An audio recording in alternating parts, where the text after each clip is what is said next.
Bahujan Samaj party केवल एक ही काम करती थी, दलित दलित के नाम पर इकट्ठा होने का और अपने पीछे लगाने का प्रयास किया उसने हमेशा। उत्तर प्रदेश के अंदर मुख्यमंत्री 4 बार रही मायावती जी।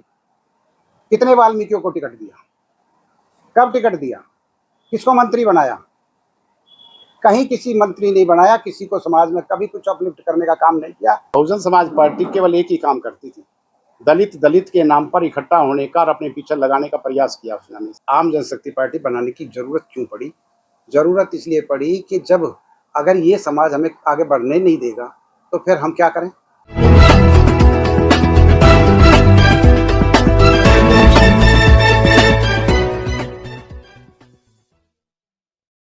दोस्तों नमस्कार, मैं विकास, आप देख रहे हैं टीवी इंडिया और इस समय दो शख्सियत इस समय मेरे साथ मौजूद हैं। अखिल भारतीय वाल्मीकि विकास परिषद के राष्ट्रीय अध्यक्ष विजेंद्र चौहान साहब मेरे साथ मौजूद हैं और वहीं आम जनशक्ति पार्टी के राष्ट्रीय अध्यक्ष राजेंद्र सूद जी मेरे साथ मौजूद हैं।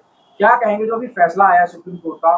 सुप्रीम कोर्ट के फैसले के बाद आप देखा जा रहा है कि जो वाल्मीकि कम्युनिटी है वो काफी एक्टिव हो गई है अपने हक अधिकारों को, जिस तरीके से उसके इंटेलेक्चुअल लोग प्लेटफॉर्म पे आ रहे हैं, सोशल मीडिया के माध्यम से, तमाम न्यूज चैनल के माध्यम से अपनी बातों को रख रहे हैं, चाहे वो प्रोफेसर हों, इंजीनियर हों और चाहे वो एडवोकेट हों, जिस तरीके से वो अपनी बात रख रहे हैं, तो कहीं ना कहीं विरोधियों में जो है इस समय काफी हलचल है।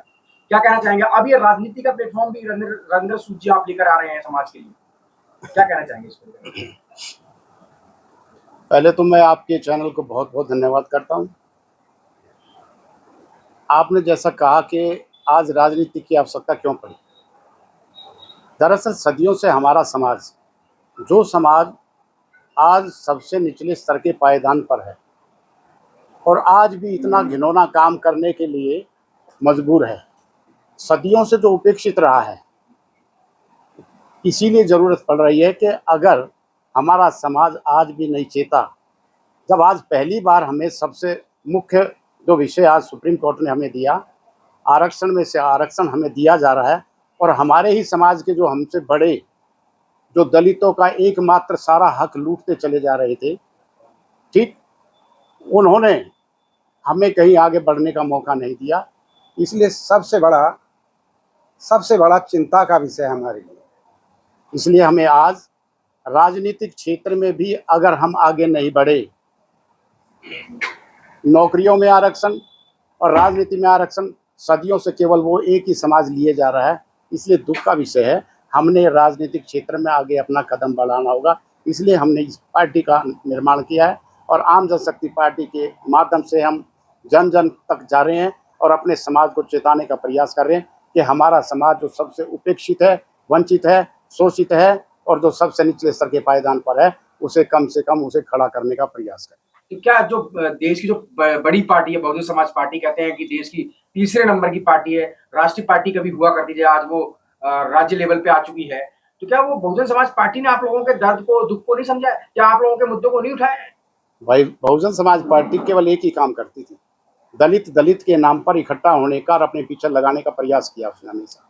जोड़ा उसने क्या कहा कि 85% हम लोग हैं और 85% में भी हम लोगों को काउंट किया, ठीक। और सबसे मुख्य मुद्दा था कि कहते रहे कि हम और तुम दलित हैं, यानी जो सबसे निचले स्तर पर और जो सबसे टॉप स्तर पर आज अगर कोई पहुंचा है, वही हमारा बड़ा भाई बन के आज दुनिया में सबसे बड़े स्तर पर केवल वही पहुंचता चला गया। मगर हमें आज ये मिलने का मौका मिल रहा आरक्षण के नाम पर, सुप्रीम कोर्ट ने बहुत मंथन करके अगर हमें ये देने का प्रयास किया और ये भी हमारी संस्थाओं के माध्यम से, हमारा एक संगठन आदि धर्म समाज, उसके माध्यम से ये मसला 1994 से जो चलता चल रहा है और आज सुप्रीम कोर्ट ने ये 7 जजों की बेंच ने ये फैसला किया और पहली बार ऐसा मौका मिल रहा, ये समाज उसका विरोध कर रहा है।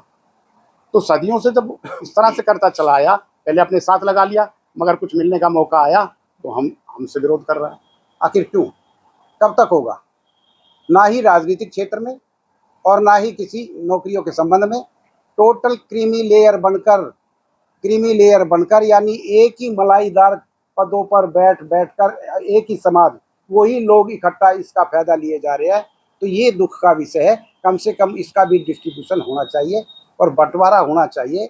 इसलिए ये वर्गीकरण करके। राजेंद्र जी, मेरा सवाल ये था कि बहुजन समाज पार्टी के होते हुए इस आम जनशक्ति पार्टी बनाने की जरूरत क्यों पड़ी? बिल्कुल मुख्य बात आपने कही कि आम जनशक्ति पार्टी बनाने की जरूरत क्यों पड़ी। जरूरत इसलिए पड़ी कि जब अगर ये समाज हमें आगे बढ़ने नहीं देगा तो फिर हम क्या करें? लेकिन आरोप तो वो लगाते हैं कि वाल्मीकि समाज बीएसपी से जुड़ता ही नहीं है। बीएसपी से नहीं जुड़ता।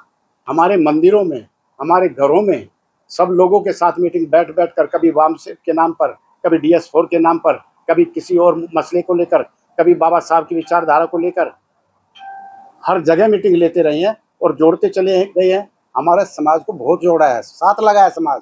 और जब मौका मिलता है, आप एक बात बताइए, उत्तर प्रदेश के अंदर मुख्यमंत्री 4 बार रही मायावती जी, कितने वाल्मीकियों को टिकट दिया? कब टिकट दिया? किसको मंत्री बनाया? कहीं किसी मंत्री नहीं बनाया, किसी को समाज में कभी कुछ अपलिफ्ट करने का काम नहीं किया। और नौकरी के क्षेत्र में भी आप देखिए, 1 लाख संविदा के आधार पर नौकरी एक बार निकाली, खुद मायावती जी ने निकाली, ठीक। और वो नौकरियों में भी पता क्या किया गया था?